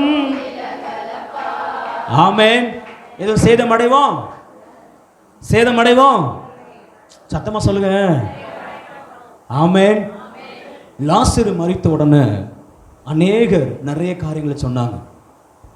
மரியாள் சொன்னா, ஆண்டவரே நீர் மட்டும் இருந்திருந்தா லாசரு என் ஜெபத்தை கேட்டிருந்த அந்த பிரச்சனையே இல்ல. ஆண்டவரே நீங்க மட்டும் அன்னைக்கு செஞ்சிருந்தீங்கன்னா, நீங்க மட்டும் அப்படி பண்ணிருந்தா, இப்படி பண்ணிருந்தா என் வாழ்க்கை நல்லா இருந்திருக்குமே ஆண்டவரே.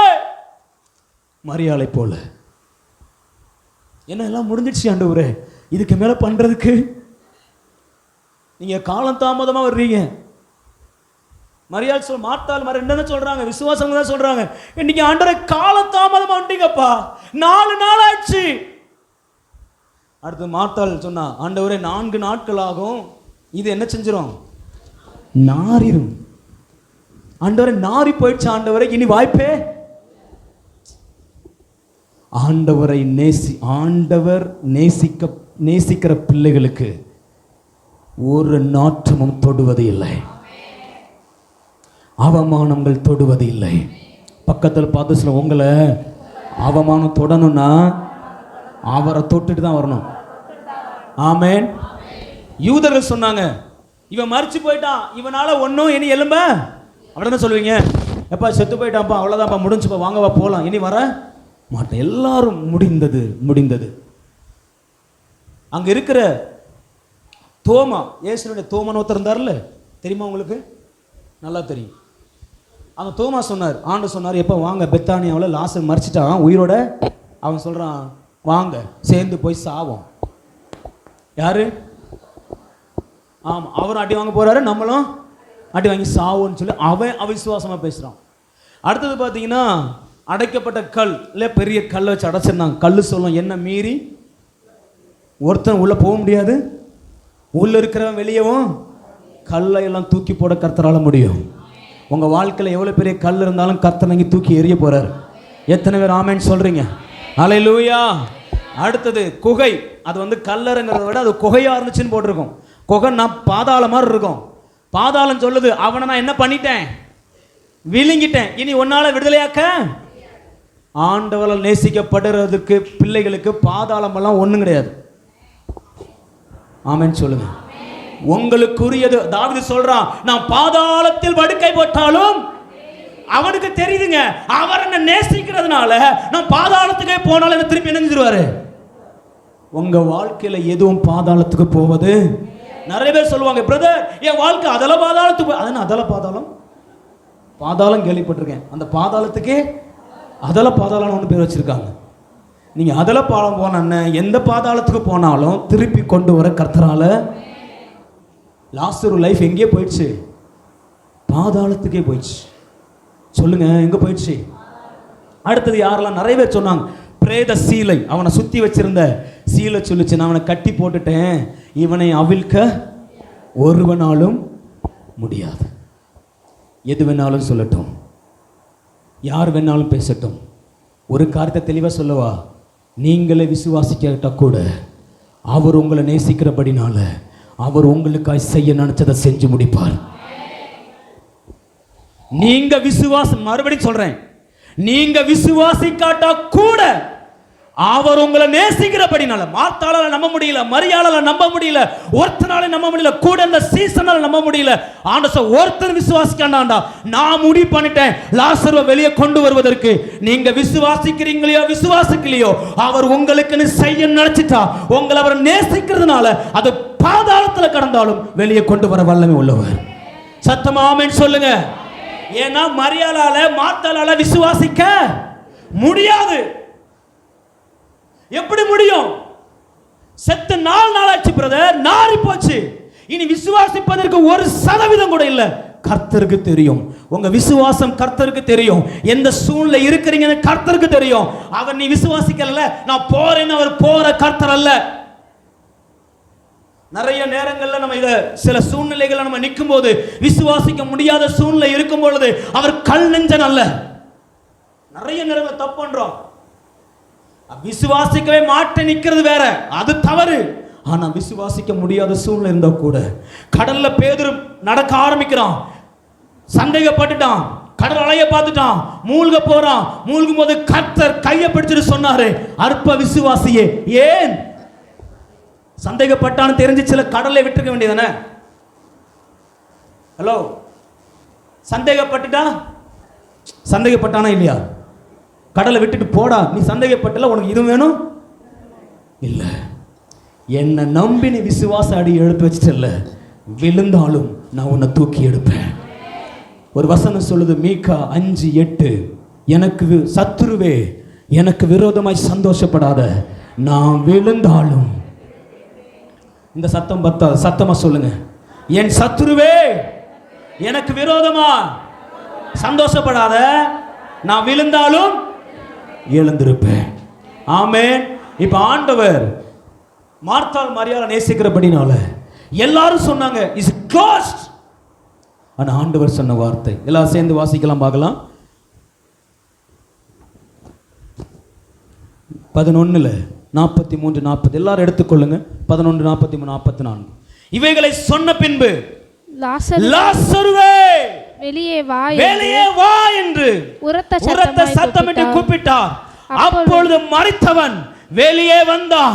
அவன் கால்களும் கைகளும் பிரேத சீலைகளினால் கட்டப்பட்டிருந்தது, அவன் முகமும் சீலையினால் சுற்றப்பட்டிருந்தது.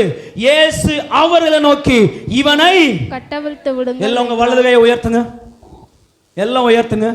இப்ப சத்தமா சொல்ல போறீங்க, லாசருவே வெளியே வா. சொல்லமா, லாசருவே வெளியே வா, லாசருவே வெளியே வா. இன்னும் சத்தமா, லாசருவே வெளியே வா.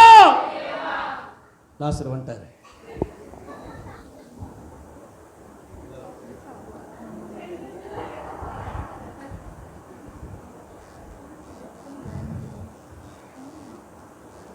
திஸ் இஸ் லாசரு.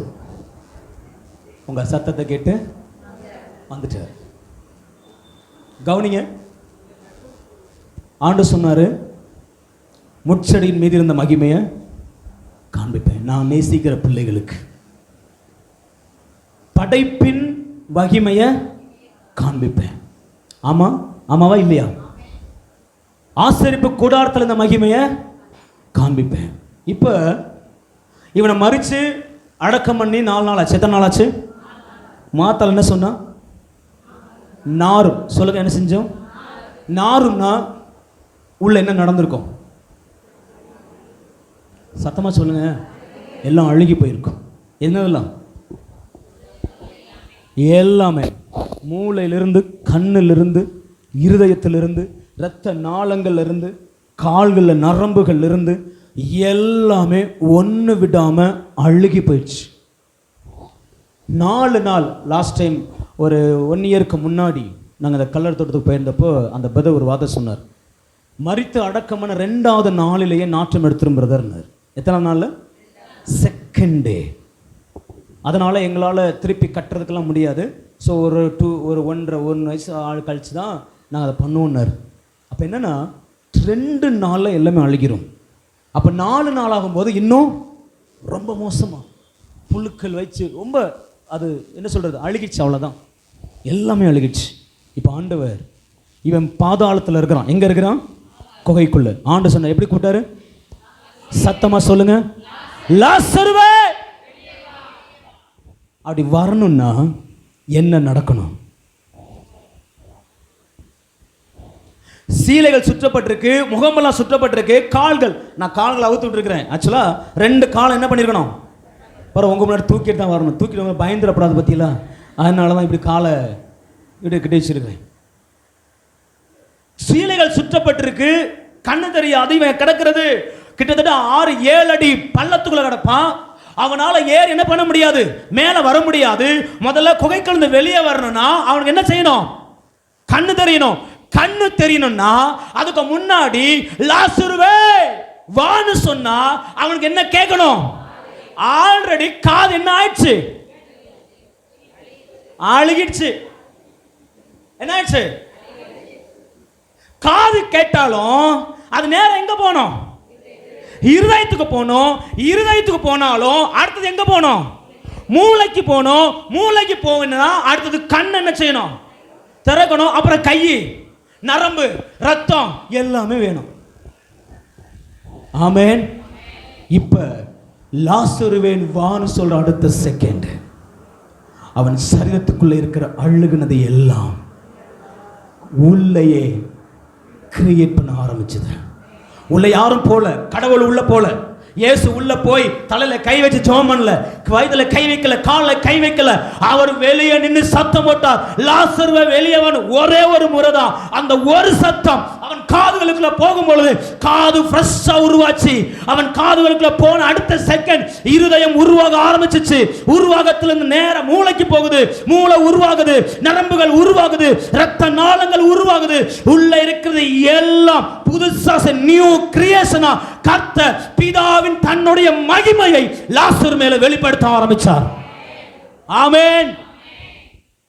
அங்க சுத்தி நிக்கிற அத்தனை பேருக்கு தெரியும் லாசரு வெளியே வரமாட்டான். ஏன்? எல்லாம் அழுகி போயிடுச்சு பிரதர். மரித்து போனவங்கள நடக்கவே முடியாது, இப்ப அழுகி போயிடுச்சு. நான் சொல்றேன், ஆண்டவர் நேசிக்கிற பிள்ளைகளுக்கு அழுகுனதோ பாதாளமோ ஒரு பெரிய விஷயமே இல்லை. விசுவாசிக்கிறவங்க சத்தம் ஆமென். நீங்க நிறைய பேர் நினைக்கிறீங்க என் வாழ்க்கையில இதெல்லாம் வராது பிரதர், அதெல்லாம் முடிஞ்சிச்சு பிரதர், அது செயலந்து போச்சு பிரதர், அவ்வளவுதான் பிரதர், முடிந்தது பிரதர், முடிந்தது முடிந்தது முடிந்தது. அந்த அந்த பெத்தானியாவின் அனுபவத்தை போல யாரும் உதவி செய்ய முடியாது பிரதர். ஆமா, உண்மைதான். இந்த உலகத்தை பொறுத்த வரைக்கும் முடிந்தது உண்மைதான். இந்த உலகத்துல எந்த மனுஷனாலும் உதவி செய்ய முடியாதுங்கிறது உண்மைதான்.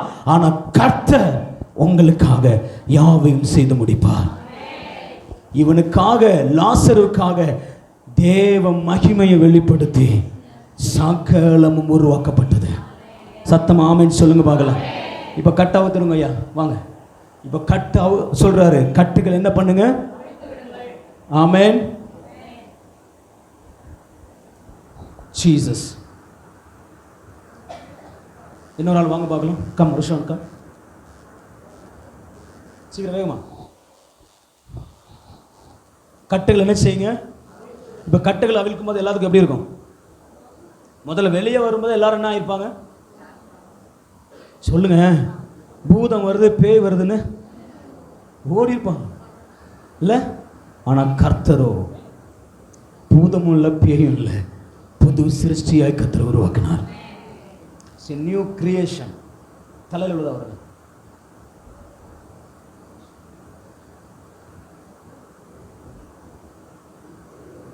மூக்கெல்லாம் புரிய போலையே. சூப்பர்.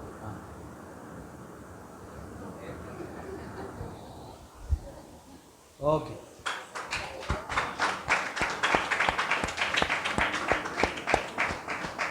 ஆமென் ஆமென்.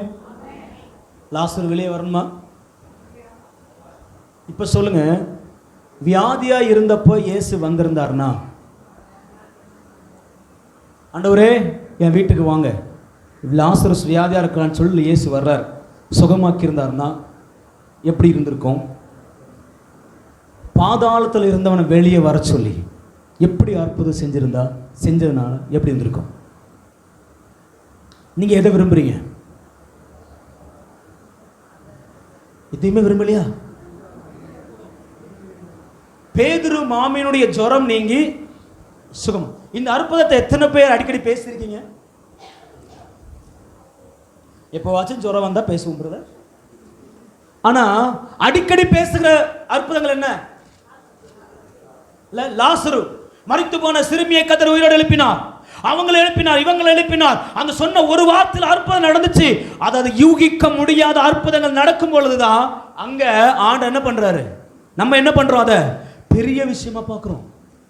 இன்னைக்கு சில நேரங்கள்ல ஆண்டவர் உங்க வாழ்க்கையில மௌனமா இருப்பது காரணம், உன் வாழ்க்கையில் இருக்கிற பிரச்சனைய மனுஷன் இது வரைக்கும் பிரச்சனையா பார்த்தான்ல, இனி பிரச்சனையா பார்க்க கூடாது, இனி அவன் அற்புதமாய் பார்க்க வேண்டும் என்பதற்காகத்தான் அநேக நேரங்களில் கர்த்தர் அமைதியாக இருக்கிறார்.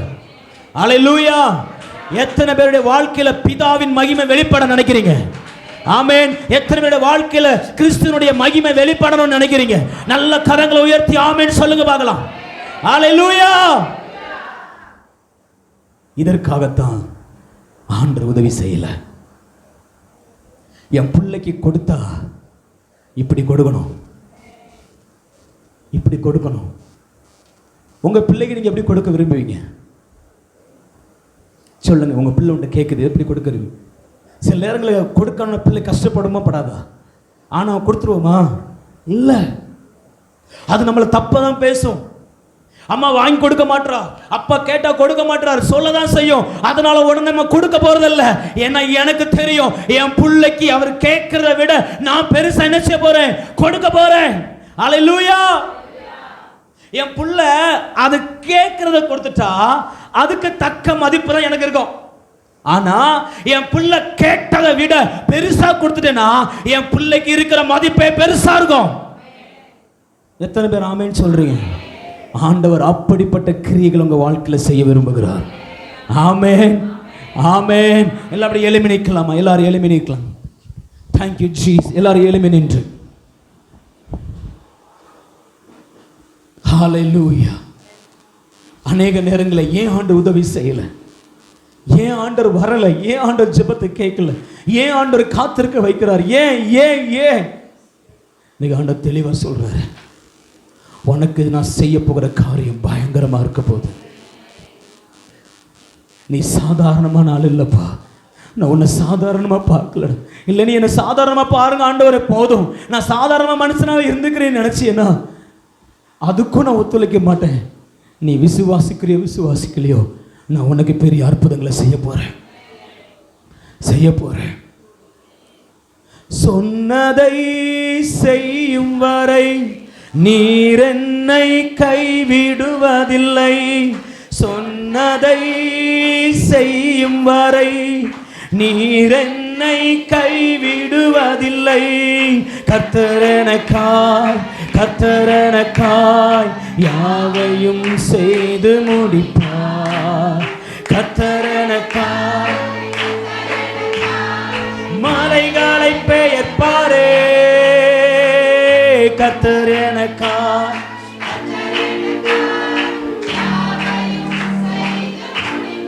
சகரதல ரபலன. கர்த்தர் எனக்காய் மலைகளை பெயர்ப்பாரே. சொன்னதை செய்யும் வரை அவர் என்னை கை. விசுவாசத்தோட சொல்லுங்க, அவர் சொன்னதை செய்யற வரைக்கும் ஓ கை விடுவதில்லை. சொன்னதை சொன்னதை ஷபரகதல ரதரம பபப ரகதல ரமல ரதல. சொன்னதை ஓ சொன்னதை செய்யும் வரை அவர் என்னை கைவிடுவதில்லை. கர்த்தர் எனக்காய், கர்த்தர் எனக்காய் யாவையும் செய்து முடிப்பார். கர்த்தர் எனக்காய், கர்த்தர் எனக்காய் மலைகளை பெயர்ப்பாரே. கர்த்தர் எனக்காய், கர்த்தர் எனக்காய் ஷபர கட்டல ரமல கட்டர பல ரகலப ரிமல ஷகரதல ரபபபப ரிமல கட்டல ரபபபப. ஓ கர்த்தர் எனக்காய் ரிமர கட்டர பர கட்டர மல. ஓ ஹோ ஹோ எனக்காய், கர்த்தர் எனக்காய் மலைகளை, ஓ மலைகளை, மலைகளை பெயர்ப்பாரே. ஓ மலைகளை பெயர்ப்பாரே. சொல்லுங்க, மலைகளை பெயர்ப்பாரே. ஓ மலைகளை. ஹல்லேலூயா. உங்களுக்காக மலையை பெயர்க்கனா கூட அவர் ரெடியா இருக்கிறார். உங்களுக்காக எதையும் செய்ய அவர் வல்லமை உள்ள தேவனா இருக்கிறார். காரணம் நீங்க யார் தெரியுமா? அவரால் நேசிக்கப்படுகிற மரியாள் நீதான், அவரால் நேசிக்கப்படுகிற மார்த்தாள் நீதான், அவரால் நேசிக்கப்படுகிற லாசரு நீதான். லாசருவே, நீ மரித்து பாதாளத்துக்குள்ள போனாலும் உன்னை திருப்பி கொண்டு வந்து அதே ஜனங்கள் முன்னாடி நிப்பாட்டி கர்த்தர் யார் என்பதையும் நீ யார் என்பதையும் நிரூபிக்கிற நாட்கள் வந்து விட்டது. விசுவாசி நல்ல கரங்களை தட்டி ஷகரதலம ரகதல ரபப ரிமல ரகதலம ஷகரதல ரப. ஹல்லேலூயா. உனக்காக யாவையும் செய்வார். உனக்காக எதையும் செய்வார். ஆண்டவர் பெத்தானியாவுக்கு போகும்போது அவருக்கு மரணம் காத்திருந்தது. அவருக்கு மரணம் காத்திருந்தது.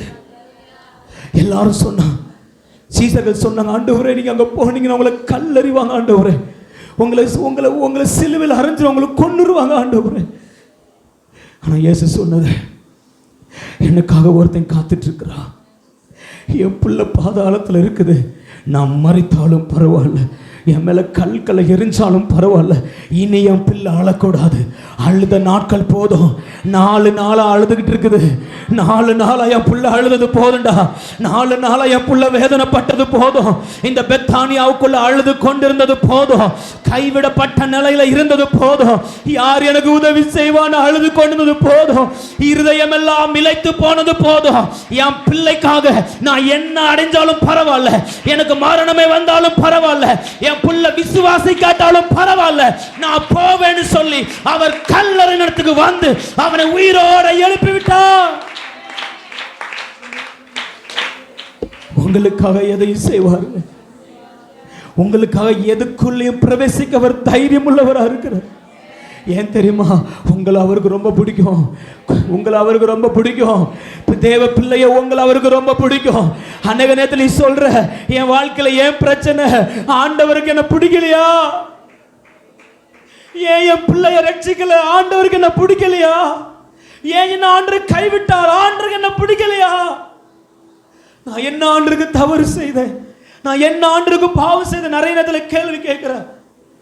ஆண்டவர் சொல்றாரு, பாவம் இல்லை, ஒன்றும் இல்லை, நான் உன்னை ரொம்ப நேசிக்கிறேன், ஐ லவ் யூ, நான் உன்னை ரொம்ப நேசிக்கிறேன், நான் உன்னை ரொம்ப நேசிக்கிறேன். 2 கரங்களை வானத்துக்கு நேரா உயர்த்தி,